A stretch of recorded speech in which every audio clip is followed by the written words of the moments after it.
Hi అండి, welcome to me అభిరుచి. ఎలా ఉన్నారు అందరూ? నేనైతే ఒక మంచి వీడియోతో మీ ముందుకు వచ్చేసా. వంకాయ ఫ్రై అండి. దాని ప్రాసెస్ ఎలాగో ఇప్పుడు చూసేద్దాం. స్టవ్ వెలిగించి స్టవ్ మీద కళాయి పెట్టుకొని అందులోకి 1 టీ స్పూన్ ఆయిల్ వేసుకోవాలండి. ఇప్పుడు ఇందులోకి 1/2 టేబుల్ స్పూను మినపప్పు వేసుకోవాలండి. 1/2 టేబుల్ స్పూను శనగపప్పు వేసుకోవాలి. 1/2 టేబుల్ స్పూను ధనియాలు వేసుకోవాలి. ఇప్పుడు ఇవన్నీ కూడాను ఒకసారి ఇలా కలుపుకొని ఇవి కొంచెం వేగుతున్నప్పుడు ఇందులోకి ఒక 5 ఎండుమిరపకాయలు వేసుకోవాలండి. ఇవి కూడా కొంచెం ఇలాగ వేగిపోయాక మనం దించేసే ముందు ఒక చిన్నది ఎండు కొబ్బరి చిన్న చిన్న ముక్కల కింద చేసుకొని ఇందులో వేసుకొని ఒకసారి కలిపి ఇంక స్టవ్ ఆఫ్ చేసేసుకొని ఇది చల్లారి పెట్టుకోవాలండి. చల్లారిపోయాక ఇలా మిక్సీ గిన్నెలో వేసేసుకొని మిక్సీ పట్టుకోవాలండి.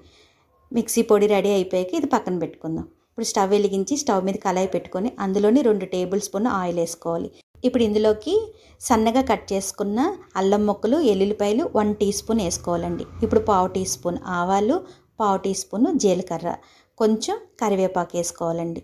ఇప్పుడు ఇవన్నీ కూడా ఒకసారి బాగా కలిసేలాగా కొంచెం వేగేలాగా ఇలాగ కలుపుకోవాలండి. ఇప్పుడు ఇందులోకి ఒక చిన్న ఉల్లిపాయ సన్నగా కట్ చేసి పొడవుగా కట్ చేసుకున్న ముక్కలు ఇందులో వేసుకోవాలి. ఒక 4 పచ్చిమిరకాయలు కూడా సన్నగా కట్ చేసుకున్నవి ఇందులో వేసుకోవాలి.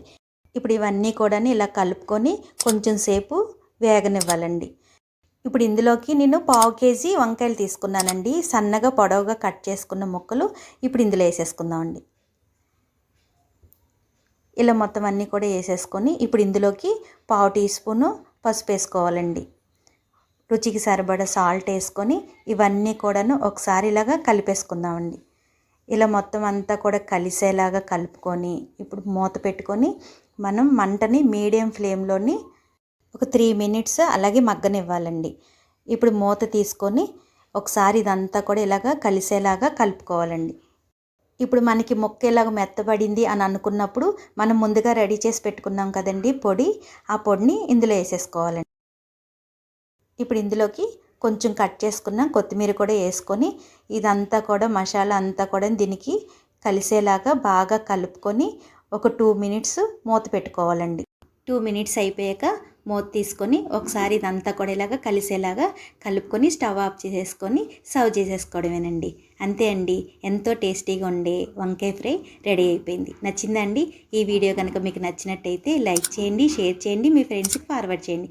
సబ్స్క్రైబ్ చేసుకోవడం అసలు మర్చిపోద్దండి. కింద ఉన్న బెల్ ఐకాన్ క్లిక్ చేయండి. నా నోటిఫికేషన్స్ మీకు వచ్చేస్తాయి. Thanks for watching.